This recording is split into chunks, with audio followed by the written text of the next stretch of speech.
මෙතෙන්දි මේ පාංශු ව්‍යුහය වෙනස් වීම කියන්නේ බිම් සැකසීමෙන් තමයි පාංශු ව්‍යුහය විනාශ වෙන්නේ. එතකොට මෙතෙන්දි බිම් සැකසීම නිසා පසේ වෙන වෙනස්කම් තුනක් ප්‍රධාන වශයෙන් තියෙනවා. භෞතික වෙනස්කම් තියෙනවා. ඊළඟට රසායනික වෙනස්කම් තියෙනවා. ඊළඟට ජෛවීය වෙනස්කම් තියෙනවා. භෞතික වෙනස්කම් ගත්තොත් දෘශ්‍ය ඝනත්වය අඩු වෙනවා. එතකොට සත්‍ය ඝනත්වය වෙනස් වෙන්නේ නැහැ. ඊට සවිවරතාවය ගත්තොත් ඒක වැඩි වෙනවා. අහඹුරළු බව කියන එක වැඩි වෙනවා. ජල සන්නායකතාවය කියන්නේ ජලය ගමන් කරන එක වැඩි වෙනවා. ඊට පාංශු ව්‍යුහය ගත්තොත් ඒක දියුණු වෙනවා. ඊට රසායනික වෙනස්කම් තමයි කැටායන හුමාරු ධාරිතාවය වැඩි වෙනවා. ඊට ජෛවීය පැත්තෙන් ගත්තොත් ජීවීන් නිසා සිද්ධ වෙන වෙනස්කම් පාංශු සුද්ධජීවී ක්‍රියාකාරීත්වය කියන්නේ පසේ ඉන්න සුද්ධජීවීන්ගේ ක්‍රියාකාරීත්වය වැඩි වෙනවා. නිර්වායු සුද්ධජීවීන් ඉන්නෝනේ කියන්නේ දැන් මේ පස් සකසද්දී සායු වෙනෝනේ. එතකොට නිර්වායු සුද්ධජීවී ගහණය අඩු වෙනවා. ඒකට කාබනික ද්‍රව්‍ය චීරණයත් මේත් එක්කම වැඩි වෙනවා. මේකේ අහලා තියෙන පාංශු ව්‍යුහය විනාශ වීම සමග මොනවද වෙන්නේ කියලා. පළවෙනි උත්තරේ සවිවරතාවය ගත්තත් ඒක වැඩි වෙනවා. දෘශ්‍ය ඝනත්වය අඩු වෙනවා. එතකොට මේකේ දෙකම වැඩි වෙයි කියලා තියෙන්නේ වැරදි. ඊට පස්සේ දෙවෙනි උත්තරේ සවිවරතාවය වැඩි වෙනවා. දෘශ්‍ය ඝනත්වය ගත්තත් ඒක අඩු වෙනවනේ. එතකොට අඩු වේ දෙකම තියෙන්නේ. එතකොට ඒකත් වැරදි. තුන්වෙනි උත්තරේ අංශු ඝනත්වය වැඩි වෙනවා. ඊළඟට දෘශ්‍ය ඝනත්වය අඩු වෙනවා. එතකොට ඒක මෙතන දෙකම අඩු වෙයි කියලා තියෙන්නේ. ඒක වැරදි. එතකොට සවිවරතාවය වැඩි වෙනවා. දෘශ්‍ය ඝනත්වය අඩු වෙනවා. ඒක හතරවෙනි උත්තරේ හරි. පහ දෘශ්‍ය ඝනත්වය වැඩි වෙනවා. වැඩි වෙනව නෙමෙයි අඩු වෙනවා. ඊළඟට සවිවරතාවය අඩු වෙයි කියලා තියෙන්නේ. ඒක වැඩි වෙනවා. හරි. එතකොට උත්තරේ වෙන්නේ 4.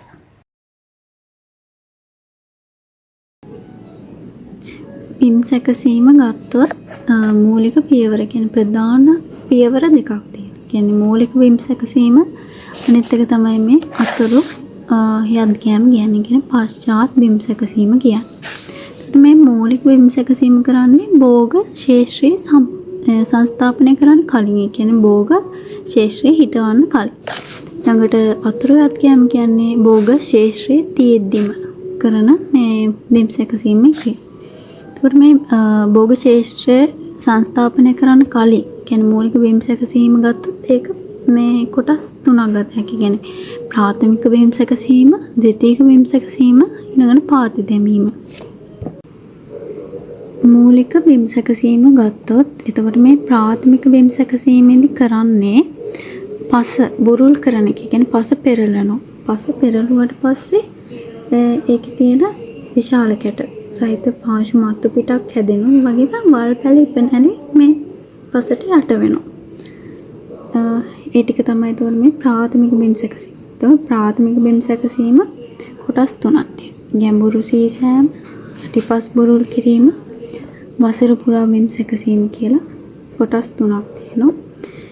ද්විතීයික බිම් සැකසීම. දැන් අතෙන්දී විශාල කැට තියෙනවනේ ඒවා මෙතෙන්දි කරන්නේ තව ටිකක් කැට ගතිය අඩු කරනවා. ඊළඟට සමතලා කරනවා. මට්ටම් කිරීම කියන සමතලා කරනවා. මේ ටික තමයි මේ ද්විතීයික බිම් සැකසීමේදී කරන්නේ. පාති දැමීම කියන්නේ ව්‍යුහ ඇති කරන පාති දාන එක කරනවා. ඊළඟට ඒ ටික තමයි මේ මූලික බිම් සැකසීමේදී කරන්නේ. ඊට පශ්චාත් බිම් සැකසීම ගත්තොත් කියන්නේ පැල ටික ශේෂ්ත්‍රයේ වගා කරාට පස්සේ කරන ටික. මෙතෙන්දි පොහොර යදීම. පොහොර යදනවා. ඊළඟට වල් පැල ඉවත් කරනවා. පැල ශේෂ්ත්‍රයේ තියෙද්දි ඊළඟට ගස් මුලට පස් එකතු කිරීම, ගස මුල පස් බුරුල් කිරීම වගේ ක්‍රියා කරනවා. ඊට පස්සේ ගත්තොත් මේ තව බිම් සැකසීම් ආකාර තුනක් තියෙනවා. ඒ කියන්නේ මේක අවශ්‍යතාවය අනුව බිම් සැකසීමේ ආකාර. අවශ්‍යතාවය අනුව බිම් සැකසීමේ ආකාර තුනක් තියෙනවා. උපරිම බිම් සැකසීම, අවම බිම් සැකසීම හා ශූන්‍ය බිම් සැකසීම කියලා බිම් සැකසීම් තුනක්. ඒ කියන්නේ මෙතෙන්දි වෙන්නේ අර තියෙන අපේ මූලික බිම් සැකසීමේ ක්‍රියා ටික තියෙනවනේ. ඒ ටිකෙන් සමහර ඒවා මෙතෙන්දි කරනවා, සමහර ඒවා මෙතෙන්දි කරන්නේ නැහැ. ඒක තමයි මේකෙදි මේ විවිධ අවශ්‍යතා අනුව බිම් සැකසීමේ ක්‍රම කියලා කියන්නේ. උපරිම බිම් සැකසීම. උපරිම බිම් සැකසීමේදී කියන්නේ උපරිම බිම් සැකසීම කියන්නේ සම්මත බිම් සැකසීම. එතකොට මෙතෙන්දී අර අපි කරපු ඔක්කොම ටික කියන්නේ මූලික බිම් සැකසීමත් කරනවා ඊළඟට පශ්චාත් බිම් සැකසීමත් කරනවා. එතකොට මේක වියදම් අධිකයි. ඒ වගේම බෑවුම් භූමිවල පාංශු කාදනයට හේතු වෙනවා. බෑවුම් භූමිවලට මේ ක්‍රමේ හරියන්නේ නැහැ. අවම බිම් සැකසීම. අවම බිම් සැකසීම ඉදි කරන්නේ ප්‍රාථමික බිම් සැකසීම කරනවා. ඒ කියන්නේ ශේෂ්ත්‍රයේ කරන ප්‍රාථමික බිම් සැකසීම. ද්විතීයික බිම් සැකසීම බීජ පැල සිටුවන පේලිය ඔස්සේ විතරයි ද්විතීයික බිම් සැකසීම කරන්නේ. එතකොට මේක ගැලපෙන්නේ පාංශු කාදනය මෙතෙන්දී අඩු කරනවා. ඒ වගේම බීජ ප්‍රෝහණයත් මෙතෙන්දී හැබැයි අඩුයි. බීජ ප්‍රෝහණයත් අඩුයි. ඊට ශූන්‍ය බිම් සැකසීම කියන්නේ මෙතෙන්දී ප්‍රාථමික බිම් සැකසීමක් කරන්නේ නැහැ. ඊට ද්විතීයික බිම් සැකසීම කරනවා. ඒක කරන්නේ එක්ක බීජ හෝ පැල සිටුවන පේලිය ඔස්සේ හරි නැත්නම් ඒ ස්ථානයට විතරයි. එතකොට මෙතෙන්දී මේ පැල හිටවන්න කලින් ශේෂ්ත්‍රයට වල්නාශකයක් ගන්නවා. කියන්නේ සියල්ල විනාශ වෙන වල්නාශකයක් ගන්නවා. ක්‍රියාකාරී කාලය අඩු. ඒකට හේතුව මේකෙදි හිටවන පැලවලට හානියක් වෙන්නේ නැති වෙන. බීජවලට හානියක් වෙන්නේ නැති. ඊට පස්සේ බීජ ප්‍රෝහණය වුණාට පස්සේ ක්‍රියාකාරී කාලය වැඩි. වල්නාශකයක් ගන්නවා මේ බීජවලට කියන්නේ මේ පැලවලට හානියක් වෙන්නේ නැති.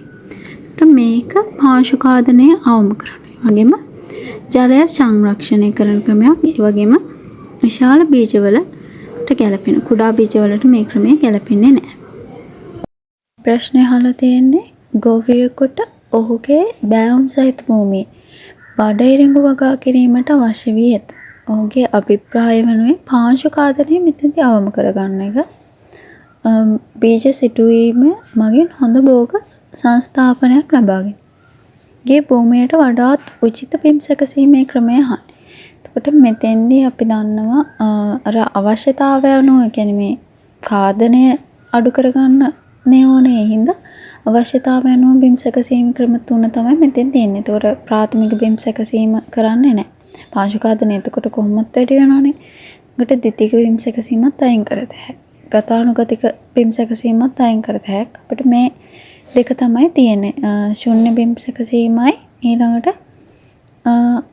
අවම බිම් සැකසීමයි කියන දෙක. එතකොට මෙතෙන්දි ගත්තොත් මේ දෙකෙන්ම පාංශු කාදනය වළක්වනවා. හැබැයි අපි දැක්ක අවම බිම් සැකසීමේ ගත්තොත් ඒකෙදිත් බීජ සංස්ථාපනය කියන්නේ හිටවුවාම බීජ සංස්ථාපනය ගත්තාම ඒක අඩුයි.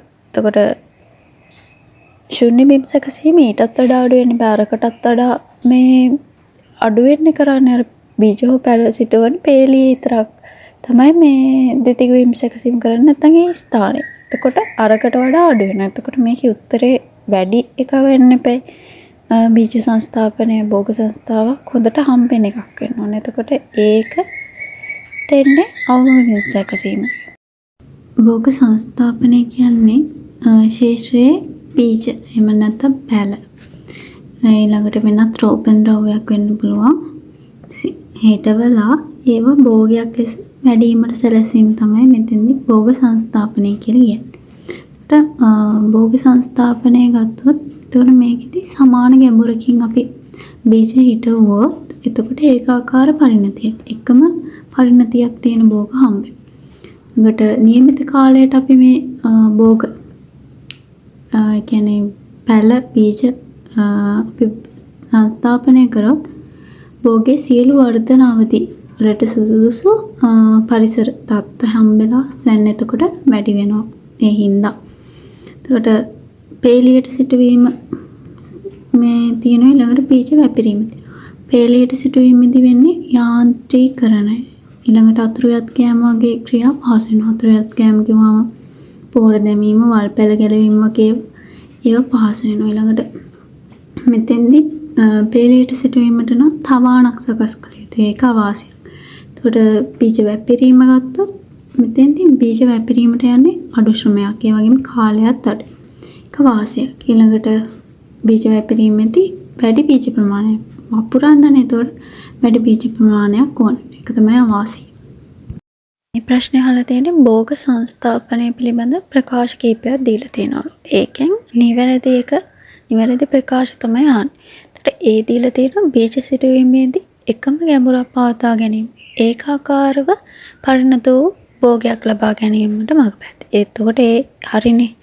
ඊළඟට ගත්තොත් B ඍජුවම ශේෂ්ත්‍රයේ බීජ වැපිරීම. බීජ වැපිරීම කියන එකේදී වැඩි බීජ ප්‍රමාණයක් ඕන. එතකොට මේකේ අඩු බීජ ප්‍රමාණයක් අවශ්‍ය වීම කියන එක B වැරදි. එතකොට C කියන්නේ පේරි ලෙස සිටුවීමෙන් වල් පැලපාන. පේරි ලෙස සිටුවීමේදී අතුරුයත් කෑම වගේම ආන්ත්‍රීකරණයට පහසු වෙනවා කියලා තිබ්බනේ. එතකොට මෙතෙන්දී වල් පැලපාලනයේ ශ්‍රමය අවශ්‍යතාවය අඩු කරා. එතකොට ඒ C ප්‍රකාශය හරි. එතකොට මෙතෙන් තියෙන්නේ 4 වෙනි උත්තරේ. A හා C තමයි මෙතෙන්දී නිවැරදි ප්‍රකාශය.